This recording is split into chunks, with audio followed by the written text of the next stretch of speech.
السلام علیکم ورحمۃ اللہ وبرکاتہ۔ شیخ عبدالعزیز ابن باز ایک ایسے شخص تھے جو کم عمری میں ہی اپنی نظر کھو چکے تھے اور ان کی آنکھوں کی بینائی چلی گئی تھی۔ متعدد کتابوں کے مصنف، مدینہ یونیورسٹی کے وائس چانسلر، سعودی وزارت میں مذہبی امور کے سربراہ، نیز گریٹ مفتی کی حیثیت سے اپنے عہدے پر خدمت انجام دیتے رہے۔ ایک بار ایک نوجوان جو 90 سالہ شیخ کے پاس گیا تھا، اس نے ان سے پوچھا، اس عمر میں آپ کا ہم سے بھی زیادہ خوش رہنے کا کیا راز ہے؟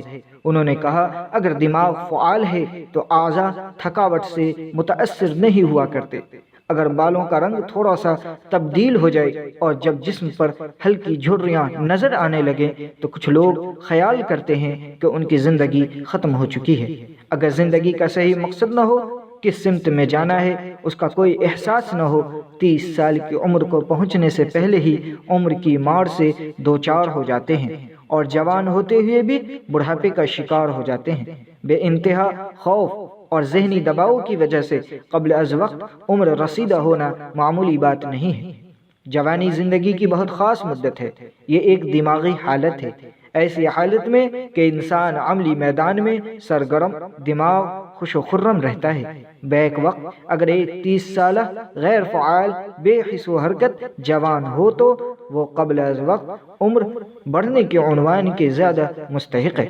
محبوب الہی شیخ نظام الدین اولیاء دہلی میں پینے کے پانی کی قلت کو دور کرنے کے لیے تازہ پانی کے ذخیرے کی تعمیر کرنے کی محنت کو تاریخ میں بخوبی دیکھ سکتے ہیں۔ اس حوض کا نام باولی ہے۔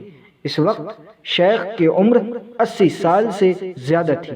ہم اندازہ لگا سکتے ہیں ابو بکر صاحب ایک سماجی کارکن اور تقویت کے میدان میں ایک قابل ذکر شخصیت ہیں۔